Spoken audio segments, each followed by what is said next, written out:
in a couple of weeks. In Fremont, Jade Hernandez, KTVU, Channel 2 News. Well, at this hour, a marathon voting session just goes on and on. State lawmakers started last night voting on tough budget decisions in their effort to close the budget gap.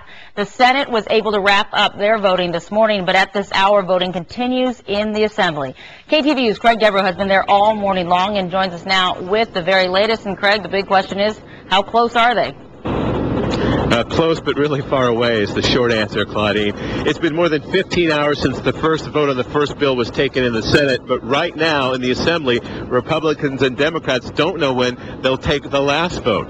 Now, the votes in the Assembly have been slowed down by last-minute deal-making and several caucuses that burst out in the open from time to time. Earlier this morning, Assembly Speaker Karen Bass predicted there would be a budget in the Assembly, but she couldn't say when for sure. State senators approved their budget at 6:30 this morning. The reaction of the top two lawmakers in that body are noticeably different. I'm relieved, but I don't feel any great joy because I know that the impact of the budget is going to cause pain to a lot of people. Well, Republicans are pleased that this budget is passed and we've solved a $25 billion deficit without raising taxes again on the people of the state and with significant spending reductions. The Senate passed a budget package that fills a $26.5 billion budget gap. Most of that gap was filled in by $15 billion in spending cuts, including $2 billion to social services, nearly $9 billion in borrowing and accounting revisions. Democrats normally support social programs, but the size of the deficit and the health of the economy prevent that this year. The Democrats last night had a gun to their head, more or less. You know, Republicans did not like prison cuts. Democrats, progressives didn't like the oil drilling. Something had to get done. Senate Republicans got their way, not just with cuts, but also on a proposal to take $2 billion from local governments, mostly in redevelopment funds. The compromise allows counties who want to loan the money to the state in exchange for an extension of the life of local redevelopment agencies. Assembly members can't come together on a plan to explore for oil off Santa Barbara or on school funding.